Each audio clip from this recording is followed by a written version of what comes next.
You see, back then, my parents we lost our home, and then we lived in a trailer park. It took my parents about 8 or 9 years to get back up on their feet, and now we live in a duplex in Highland Park. And now, since more Caucasian and Asian people are coming into the neighborhood, my parents' dreams and aspirations of ever owning a house in Highland Park are completely crushed and diminished because of the fact that the prices are so high that we know we wouldn't be able to afford it. I mean, I live in a one-bedroom apartment, and I have friends that live in the area too, and the rent is pretty high. It's pretty tough. I used to live with my sisters too, so it was 5 people at once in one bedroom apartment. Now I only live with my parents, and it's still kind of tough. It's easier, but it's always been a little tough because they get paid minimum wage, and you go on the news or in social media and you see all these extravagant houses, and you wonder, like, how could they share the wealth, or how could they hoard the wealth? One of the things with gentrification is like a filter. It's kind of pushing out the kids that have the least amount of resources and money. So like I said, like the immigrant kids who their parents make like $4 or $5 an hour, those kids are gone.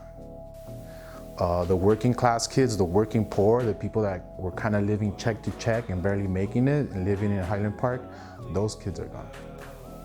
So the kids that I see now in my classes tend to be the kids that were closer to like working class. Like maybe their dad is, working class, but they're in a union. So they were able to save money, they were able to take out a loan and buy a house, and they were able to stay in Highland Park. The way gentrification is gonna affect the youth is that the youth isn't gonna grow up in a comfortable environment.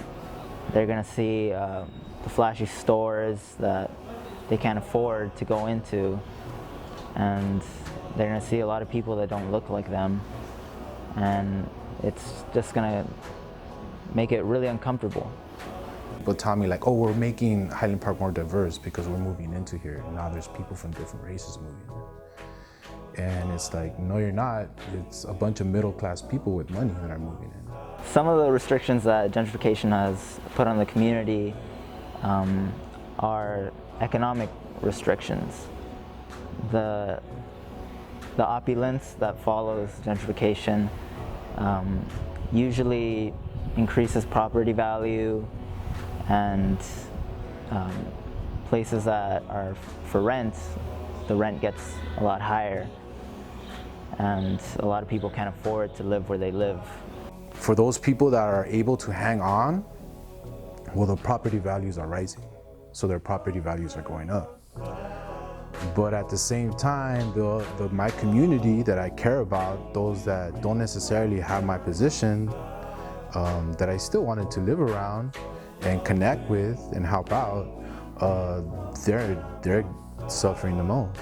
The solution for gentrification is fighting for people's rights. And I think one of the first things we could do is raise the minimum wage and make it a living wage.